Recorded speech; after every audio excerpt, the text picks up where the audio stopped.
On the day the mock exam results came out, I rose from 5th in the grade to 3rd. Meanwhile, Ivy dropped from 20th to somewhere beyond 30th. Someone said, "How did Ivy fall back so much?" Chloe actually moved up 2 places again. She immediately reddened her eyes and glanced at me. "Chloe, are you happy now? You study so hard every day just to make others think that Aiden Sinclair made a bad choice by picking me." After saying that, she rushed out. She didn't come back until the class bell rang. For reasons unknown, the teacher asked me, the class monitor, to find Ivy. Half an hour later, I saw Ivy sitting on the flower bed beside the basketball court. Opposite her was Aiden, bending down and whispering to comfort her. I didn't know what Aiden said, but Ivy went from tears to laughter. Sunlight filtered through the tree shade, falling on the two of them, like a scene straight out of a school idol drama starring the male and female leads. When he saw me approach, Aiden squinted his eyes, as if to vent his frustration on my behalf, and tossed the basketball in his hand toward me. Unexpectedly, it hit my hearing aid. After a buzzing sound in my ear, my left ear completely lost all hearing. Aiden obviously didn't expect it, a flash of surprise passing through his eyes before quickly disappearing. Then he walked towards me. "Chloe, you should transfer schools. Ivy has a bad temper and always causes trouble with me because of you. Just a month ago, he asked me, 'Chloe, after the college entrance exam, will you be my girlfriend?' With the college entrance exam approaching, I refused him. But now, a month later, Aiden said, 'Chloe, don't put me in a difficult position. As long as you're here, Xia will be unhappy every day.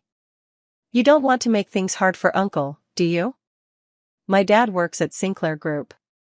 For Ivy, he threatened me with my dad's job. I know Dad has worked at Sinclair Group for many years, from age 22 to 45. I can't let Dad lose his job in middle age because of me." "Okay." Hearing me agree, Aiden seemed to breathe a sigh of relief. "Once she calms down, I'll let you come back." Ivy seemed to hear this, came over, and spoiledly tugged Aiden's hand. "Aiden, I think 10 out of 10 is pretty good. 10th high school is ranked last in Haicheng." Aiden naturally knew that. He just smiled lazily and said, "All right, I'll listen to you." I clenched the hearing aid fragment tightly in my palm. It was deeply embedded in my flesh. It hurt a lot, but I restrained the urge to cry. After a long while, I threw the hearing aid fragment into the trash can. Then I turned and walked away. Aiden quickly arranged for someone to handle my transfer paperwork. The news of my transfer spread throughout the entire school. While packing, people were gossiping. "No way, is Aiden really going to drive Chloe away for Ivy? Weren't they childhood sweethearts who grew up together? Sigh, Aiden used to be so good to Chloe. Ever since Ivy appeared, Aiden hasn't gone home with Chloe even once. What a pity, Chloe's grades are so good. She originally had hopes of getting into Tsinghua or Peking University. Transferring schools at this time will definitely have a big impact. I heard she's going to the number 10 high school. If Chloe goes there, all these years of hard work might be ruined." Under the sympathetic gazes of everyone, I hugged my things and prepared to leave. When I reached the stairwell, I overheard Aiden's friend persuading him, "Have you forgotten that Chloe has a hearing impairment? Sending her alone to another school, won't she be bullied? You grew up together and used to like her so much, can you really bear to drive her away?" Aiden leaned against the wall and chuckled lightly. "What's there to be reluctant about? The past is the past. Besides, in 3 months, I'll have her come back." After speaking, he seemed to sense something and looked up. He saw me standing at the stairway. His gaze fell on my slightly red and swollen ear, and he frowned. Instinctively, he stepped forward and grabbed my hand. "Come on, I'll take you to buy a new hearing aid first. Consider it my compensation to you."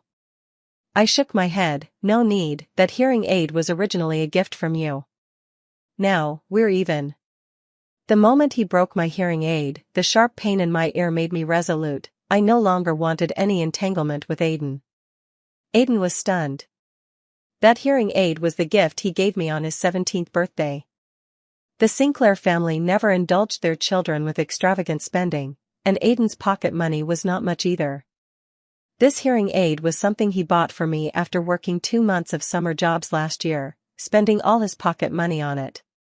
At that time, the 17-year-old boy secretly put the hearing aid on me while I was asleep. When I woke up and cried in surprise, he flusteredly comforted me. Aiden was very good to me, so much so that his mother had told me countless times to be her daughter-in-law. Aiden grinned boldly and said, "Do you even need to say it? I've been supporting my wife for so many years, do you really think I'm raising her for someone else?" Everyone was certain that we would go to college together, fall in love, and get married. Aiden grew up next door to me with Grandpa Sinclair. We grew up together, he woke me up and carried my backpack every day. He confessed to me, and I blushed as I agreed. Everything changed when Ivy appeared. When she appeared as a transfer student, Aiden, who sat next to me, looked at her for a long time. At that moment, I knew something had changed. Later, as expected, Aiden and Ivy grew closer and closer. He no longer went to and from school with me, and the back seat of his bike became Ivy's exclusive spot. Even though I distanced myself from Aiden, Ivy still didn't like me. She accused me of studying hard just to make others think Aiden had made the wrong choice. Gradually, even Aiden began to feel this way and was very disgusted by it. Holding Ivy's hand, he scolded me in front of the whole class for being scheming. Ivy also cried, accusing me of having no sense of boundaries, of being the third party interfering between them. But clearly, Aiden and I grew up together. He confessed to me and said that after the college entrance exam, we would be together. Aiden stood aside, saying nothing. I was completely disheartened. I distanced myself from Aiden, thinking that this would keep the peace. Until today. Aiden opened his mouth, wanting to say something. But Ivy across from him said, "Aiden, let's go, we'll go back together." He glanced at me once, then left. Back home, Dad cautiously brought up the idea of resigning and starting his own small company at the dining table. He cautiously sought the opinions of my mother and me. If I start a business, life won't be as stable as it is now. Also, we don't have much money on hand. I'm thinking of selling our house and buying one in the suburbs. What do you think? Mom frowned. "Honey, maybe we should forget about it? Chloe is about to go to college, and after she graduates, we'll need to prepare a dowry for her. What if? We're not getting any younger." They knew about Aiden and me, so over the years, even though many people tried to lure Dad away from Sinclair Group, he never wavered. In fact, because Aiden is his only son, he has been especially dedicated to his work at Sinclair Group and felt even more reluctant to leave. Dad pressed his lips together. "That's true, but then..." I suddenly spoke up, interrupting him. "Dad, I support you starting your own business. I know my dad's abilities. He has experience and has been deeply involved in the industry for many years, with the necessary resources. Over the years, because of my grandparents' poor health, the family's savings haven't been much. He must be very eager to start his own business and has thought it through thoroughly, otherwise, he wouldn't be asking us at this time. Dad, go and do what you want to do." My dad's eyes welled up. Mom also agreed. "You've really grown up, Chloe. Honey, then go ahead and do it."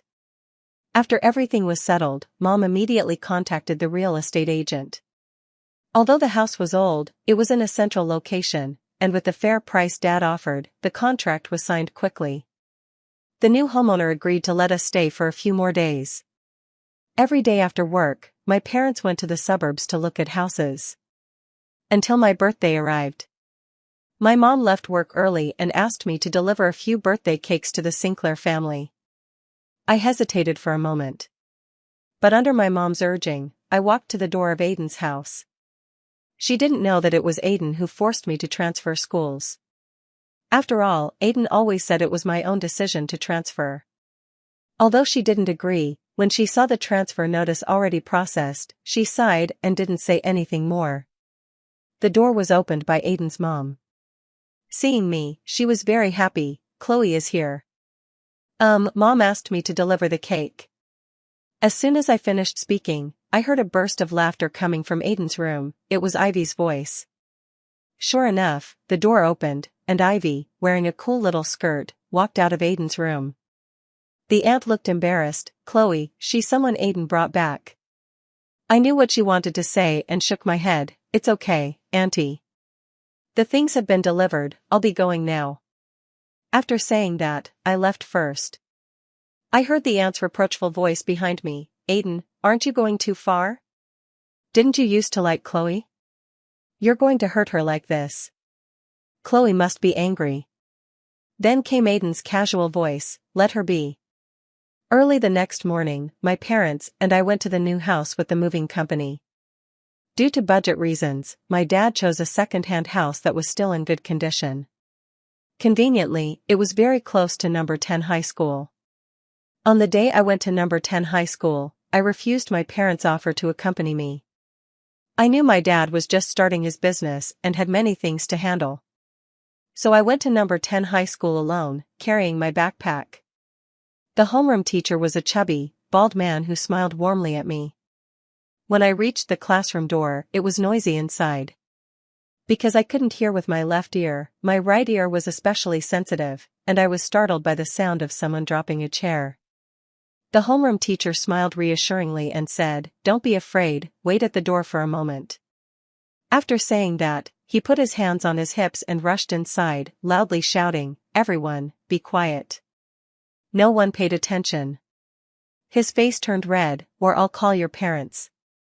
Finally, it quieted down. "Today, a new transfer student has joined our class." I walked in, stood on the podium, and briefly introduced myself. "Hello everyone, my name is Chloe." Screams erupted from the audience. "The transfer student is so beautiful. Quick, check if my hairstyle is messy today." In the corner of the classroom, someone impatiently spoke up, "So noisy." The class instantly quieted down. I was a bit surprised. After the homeroom teacher pondered for a moment, he had me sit in front of that person. I hesitated a little. The homeroom teacher comforted me. "It's okay, that kid doesn't hit girls." "Me? He still hits people. So fierce." My deskmate was a girl who introduced herself to me. "My name is Betty, nickname Mimi. Just call me Mimi." I nodded. The teacher walked in, and I quickly took out my book. The pace at 10th high school was indeed different from that at first high school. During class, almost everyone kept to themselves. Some were sleeping, some were reading novels, and others were doing their nails. Paper airplanes with cheat sheets written on them flew back and forth above my head. The teacher seemed to be used to it. After taking a few sips of tea on her own, she picked up the book again and said, "Where was I just now?" I cautiously reminded her, "The third big question." She nodded, "Right." Then she looked at me in shock. "So there is actually someone listening to my lecture?" It wasn't until Betty told me that I realized, if 10th high school was considered a lagging school, then the 13th class I was now in was the absolute bottom of the bottom. It gathered all the lagging senior students from the entire school. When I transferred schools, the homeroom teacher cried her eyes out in front of the principal just to get me.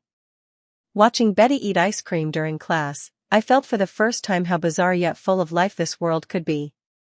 After that, the teacher obviously became more passionate in class. Gradually, a few students were influenced by the teacher and started paying attention. Until the end of the day. Everyone else rushed out. I saw that boy in the corner still hadn't woken up. The school was about to close. I stepped forward to remind him, "Classmate, school's over." He lifted his head and flicked his eyelids. His narrow eyes looked straight at me. Beneath his high, straight nose, his thin lips curled up slightly. "Thanks, wife." This person was not only fierce but also called me wife as soon as we met. The next moment, the young man stood up, and I realized he was actually a few centimeters taller than Aiden, who is 185 centimeters. He didn't explain. His knobby fingers hooked the collar of his jacket and threw it over his shoulder. "Let's go. The school gate is about to close." I came to my senses and responded with a yes. Then I followed him. The boy had a tall and imposing figure. He rested one hand on a black bicycle, creating a scene of its own. People nearby gradually cast their eyes on him, but he seemed to be used to it long ago. I deliberately slowed down, putting some distance between us. But I noticed he was walking slower too. The sunset spilled before him, his shadow stopping at my feet. He turned to look at me. Classmate, even a snail is faster than you. Me. So familiar, so fast. Walking back all the way, I realized he lived in the same neighborhood as me. He noticed it too, a smile tugging at the corner of his lips. I learned from Betty that his name was Christine. The school bully of the 10th grade. It was said that many people followed him to the cafeteria, and some even called him Dad. Until noon, I saw a group of boys trailing behind Christine in the school cafeteria, holding his meal card and rushing forward. Christine, I've spent all my living expenses this month, help me out. Me too, Dad, you're like my real dad. He seemed to notice my gaze, glanced at me, and then said casually, get lost. Yet he still took the meal card. A group of people immediately left. So this is what it means to call him Dad. A few days later, the homeroom teacher asked us to organize one-on-one mutual help tutoring groups. The summary was that the top student in the class helps the student at the very bottom, the second best helps the second to last, and so on. Alright, let's start the assignments. Starting with Chloe. Who was the very last in the class? The very last. A boy in front immediately stood up to raise his hand. Someone behind him stood up as well, with a clear, cold voice, me. The boy turned around and said, Christine, stop messing around. You scored 2 points more than me on the last exam. Homeroom teacher, I'm actually the one at the very bottom. Class monitor, please help me. A few days ago, I was appointed class monitor by the homeroom teacher. Christine glanced at him and said, I cheated last time. The boy sat down sullenly, muttering, you still had to cheat even though you were only a few points ahead of me. When I was tutoring Christine, I noticed he hardly did any problems during the exam. It wasn't until I made him finish a whole test paper that he scored nearly a perfect score. So why was he at the bottom? Then I looked at the other papers. Sure enough, the humanities subjects were a complete disaster. After I explained a few problems, he quickly grasped the concepts. People who are good at math are truly smart. I felt a bit jealous. After all, I have been doing my homework independently every day since elementary school, rarely going out to play even on weekends. After getting into the top high school, I studied with tutors late into the night every day. When I got tired, I would go to the bathroom to wash my face with cold water and then continue reviewing the knowledge points I had learned during the day. I only explained a few key points, but he was able to quickly understand and apply them in different contexts. After some time of tutoring, I found that Christine had a very good memory. It was just that her essay writing skills were really not that great. So I explained to him step by step the key points of writing an essay. You can appropriately add rhetorical devices and idioms, and elaborate in your narration. After a moment, he leaned slightly against the desk behind him, raising his eyebrows a little. For example? Just try making a sentence using a phrase and stacking idioms casually. He chuckled lightly, For example, just now, the class monitor and I both fell asleep leaning on the desk. You can stack idioms. I looked at him encouragingly. The early summer heat was gradually intensifying. I took a sip of the juice my mother had brought over. He looked at me, his dark eyes deep. Just now, the class monitor and I had a topsy-turvy kind of sleep.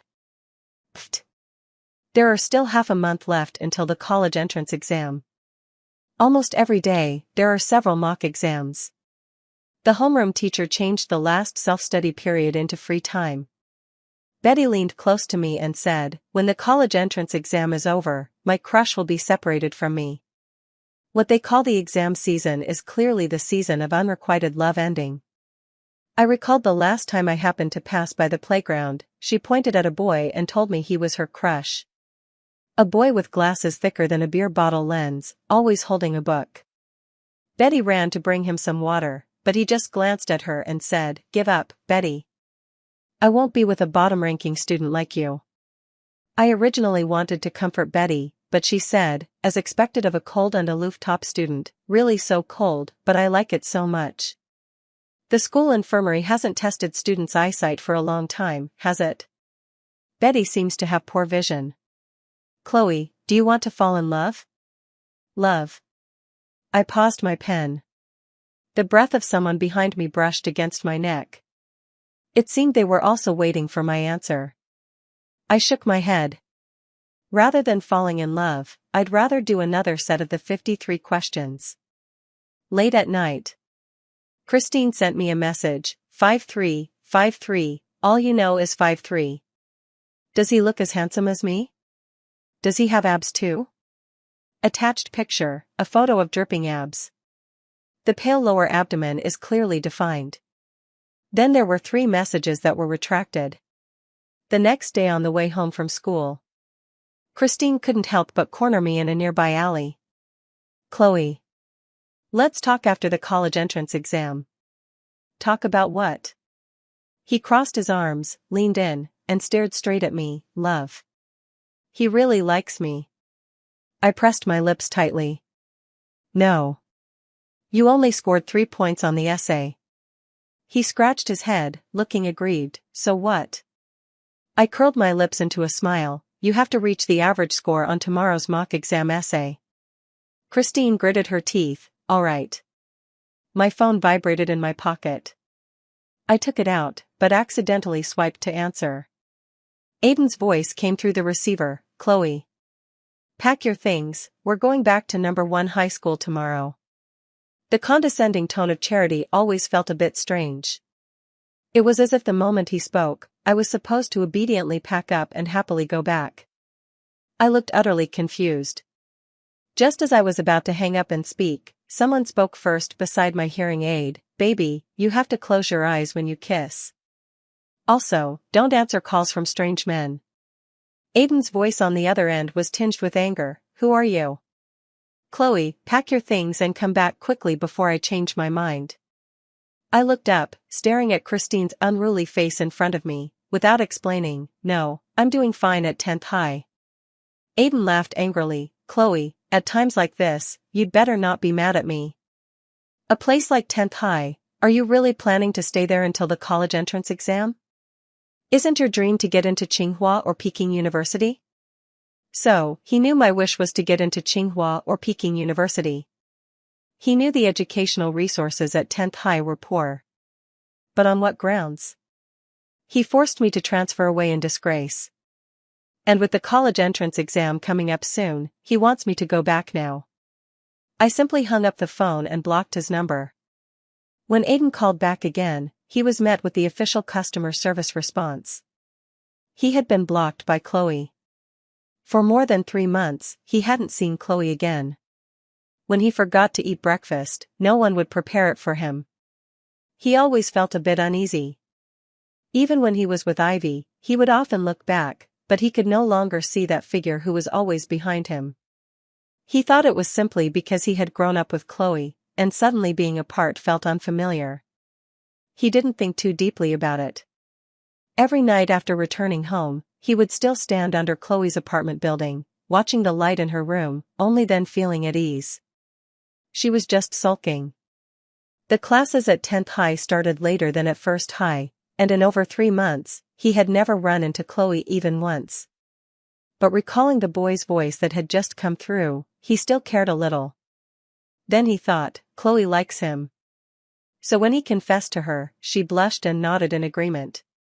They grew up together, and he knew Chloe, the well-behaved and conservative little stickler.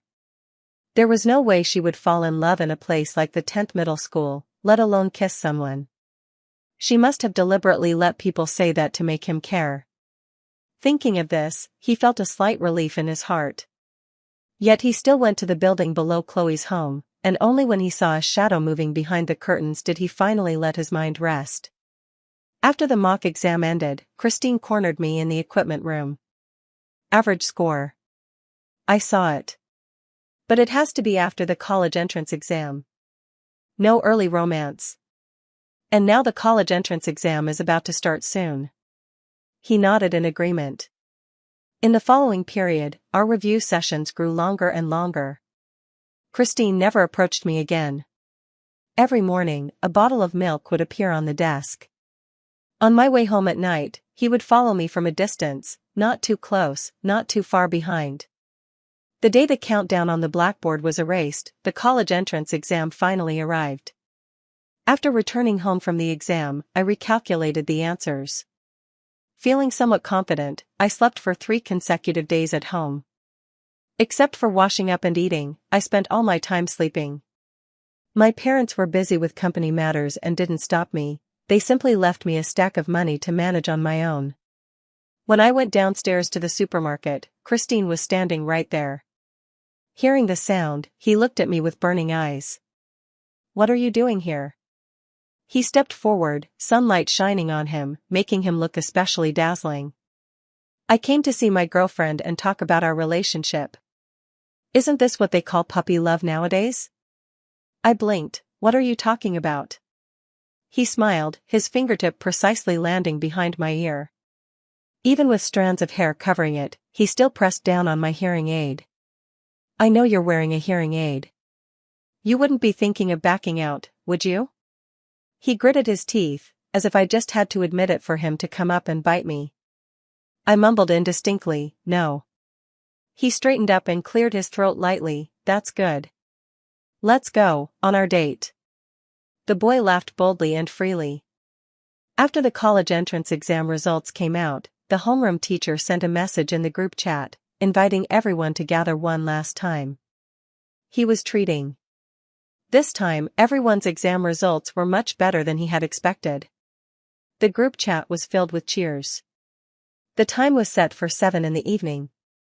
When I went downstairs, Christine was already waiting for me at the door. Seeing me, a faint smile appeared on his thin lips as he stepped forward and tightly held my hand. When we reached the restaurant entrance, I shook off his hand before going in. I didn't want to look at his suddenly darkened face. Someone was curious, are the class monitor and Christine that close? Why did they come together? I gave a perfunctory explanation, not close. Christine looked up, her eyes filled with grievance. "Yeah, we're not close, we just kissed for half an hour a moment ago." Fortunately, the waiter opened the door to serve the dishes, and a group of people were shouting about finishing off the homeroom teacher's salary. No one heard what he said clearly. After the group finished their meal at the restaurant, they were shouting that everyone was an adult now. It was still early, and since it was a rare gathering, they wanted to go to a bar to have some fun. The homeroom teacher, feeling uneasy, decided to follow along. After singing for a while, someone suggested playing Truth or Dare. After several rounds, the bottle stopped in front of Christine. He chose Truth, then drew a card. The boy sitting next to him loudly read the question on the card, "Do you have someone you like? Is she here?" Christine glanced at me. I instinctively felt guilty. Like the other classmates, I pretended to be curious, looking at Christine's face. But inside, I was very nervous. After all, the homeroom teacher was still here, and if he found out we were together, I would feel a bit embarrassed. Seeing my expression, the corners of his lips curved up even more. "Yes." Almost without thinking, he admitted it. Everyone looked shocked. Even the homeroom teacher was very surprised. He stared wide-eyed, fixed on Christine's face. Who told you to have a secret crush right under my nose, Christine? Believe it or not, I'll make you call your parents." Others all cut in unison. "Homeroom teacher, we're all adults now. Also, our college entrance exams are over, thank you. If you can't stand it, maybe you should leave early." The homeroom teacher naturally refused. He kept looking at Christine, seeking an answer. He looked at me, lifted his glass, and took a sip. "It's not a secret crush. It's an open love." I silently bent down and got up, wanting to slip away to the restroom. Suddenly, Christine called out to me from behind, "Baby, am I right?" I felt gazes falling on my back one after another. Just as my hand was about to grasp the doorknob, I let out a sigh of relief. Anyway, I didn't look back, so who knows who Christine was calling baby. I stubbornly opened the door. The next second, someone stood behind me and held my hand that was on the doorknob. Going to the restroom? I'll go with you. It was quiet behind me. The next moment, a scream rang out. Class president, you've hidden long enough. I've long suspected something was off with you too. Chloe, how come I didn't know? I'm your deskmate. And yet I didn't get a single piece of news. The last sentence was said by Betty. My ears burned with heat. I cursed Christine 100 times in my heart. That person. Such thick skin. A light laugh came to my ears, and Christine took my hand and fully opened the private room door. Then she closed the door behind us. Inside, the noise of cheering was even louder. I lingered in the restroom for a long time, washing my face with cold water several times. Only then did the heat fade away. When I came out, Christine was leaning against the corridor wall, her brows sharp and eyes fierce, even the dark strands of hair on her forehead exuded a rebellious air. The weather was too hot. He wore a pure white t-shirt on his upper body, faintly revealing a well-defined chest that stretched the fabric. Around his neck hung a simple silver necklace. When he saw me come out, he naturally took a tissue from his pocket and carefully wiped my hands, which were still dripping from washing. Where are they? The private room was so quiet. Christine lowered her eyes, looking at my hands, her rounded Adam's apple moving slightly, her voice tinged with a hoarseness. It's getting late. I told them to leave first. Let's go, we should head back too. The bill has already been paid. I responded with a sound. Why are you leaving so soon? He looked up at me. Isn't it because someone feels embarrassed? After saying that, he straightened up and raised his eyebrows slightly. Chloe, do I really have to be so invisible?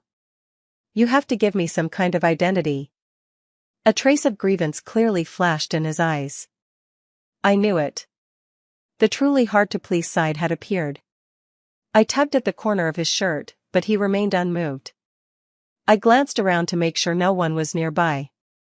Then, on tiptoe, I kissed the corner of his lips. The corners of his lips uncontrollably curled up. Still need an official announcement. I could only post the photo of him and me on Facebook. The phone started vibrating wildly. Christine was satisfied. Let's go, I'll take you home. Aiden learned about Chloe getting admitted to Tsinghua University from his mother. He recalled how 17-year-old Chloe often studied late into the night, her weight dropping as well. He couldn't bear it and insisted she must rest before 10. Chloe's eyes sparkled as she said her dream was to get into a top-tier school like Tsinghua or Peking University. At that time, he half-heartedly said, "All right, when you get in, I'll celebrate with you." He knew that even if he didn't say this, Chloe would definitely be overjoyed to tell him the moment she got accepted into her dream university. But now, he found out about it from his damn mother. Belatedly, Aiden realized that ever since Chloe went to the 10th high school, she never took the initiative to contact him again. Even when he asked her if she was being bullied, if she had just choked out a yes, he would have immediately brought her back. He had grown used to Chloe always following right behind him. But that day, Chloe blocked him. She no longer relied on him, and it seemed she no longer needed him either. Thinking of this, Aiden felt a bit panicked. He couldn't help but want to find Chloe. After Chloe blocked him that day, he never took the initiative to reach out to her again. He was holding back his anger, wanting to teach her a lesson. In the end, he was the one who couldn't hold back. He took the initiative to give Chloe a way out. He called her to come back. But on the phone, a stranger's voice came through. Such intimacy.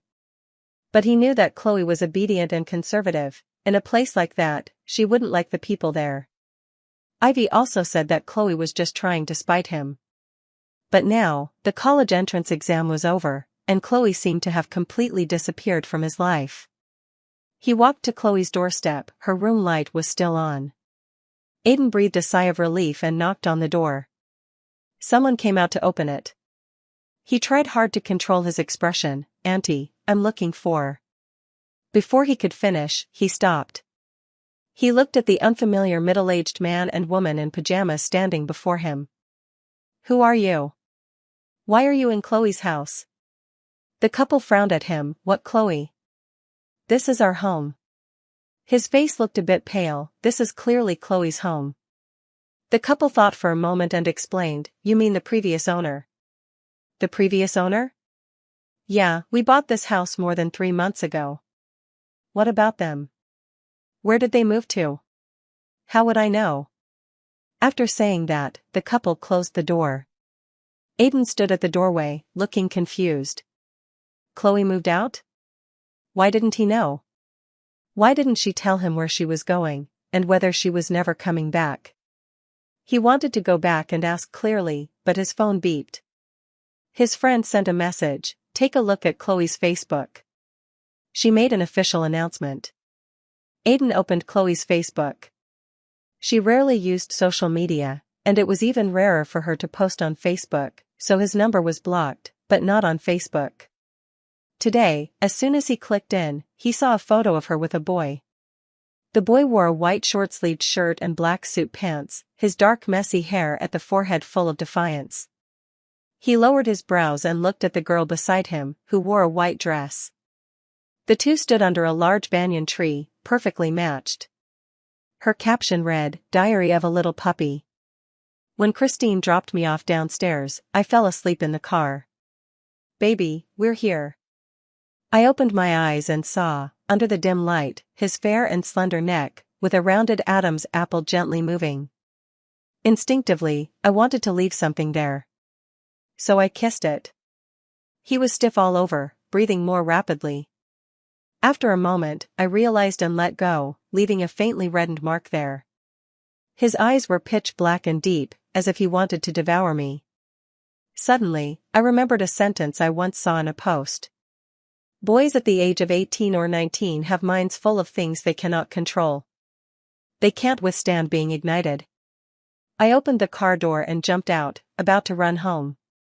Christine followed me down, grabbed my hand, and brought me back. Her eyes were still the same color. Christine, what do you want to do? He stared at me. After a long silence, he lowered his head and kissed my neck. An eye for an eye. Then he let go of my hand. I was about to leave when someone nearby called my name in a hoarse voice, Chloe. I looked in that direction. Under the dim yellow light, Aiden stood there, his face pale. His eyes seemed to be red. He walked towards me.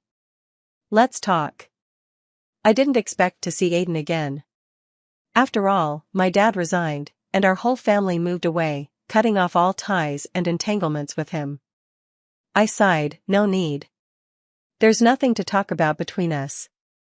After saying that, I was about to go upstairs.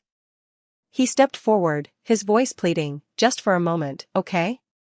Chloe, can I apologize? I shouldn't have forced you to transfer to the 10th school right before the college entrance exam. Ivy and I have broken up. I just thought you wouldn't leave, it was just a momentary curiosity.